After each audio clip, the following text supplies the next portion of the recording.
ऋषि मुनि वेद बतावे हवन राजा दशरथ करावे। ऋषि मुनि वेद बतावे हवन राजा दशरथ बतावे। वही रे हवनिया में ब्रह्मा जी आए। वही रे हवनिया में ब्रह्मा जी आए। सरस्वती चौका पुरावे हवन राजा दशरथ करावे। सरस्वती चौका पुरावे हवन राजा दशरथ करावे। ऋषि मुनि वेद बतावे हवन राजा दशरथ करावे।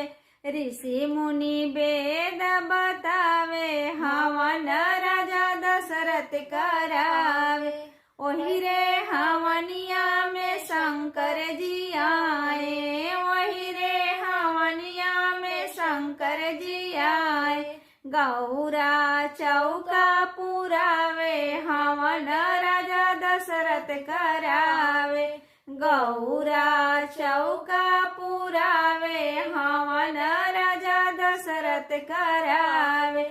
ऋषि मुनि वेद बतावे हवन राजा दशरथ करावे।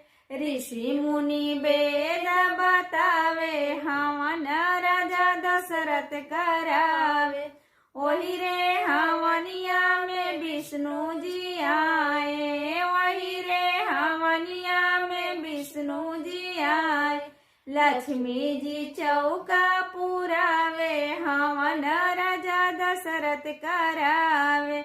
लक्ष्मी जी चौका पुरावे हवन राजा दशरथ करावे।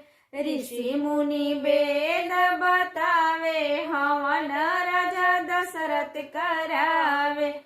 ऋषि मुनि वेद बतावे हवन राजा दशरथ करावे।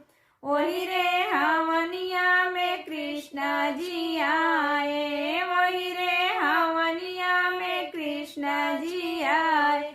राधा जी चौका पुरावे हवन राजा दशरथ करावे।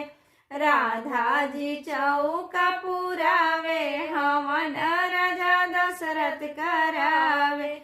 ऋषि मुनि वेद बतावे हवन राजा दशरथ करावे।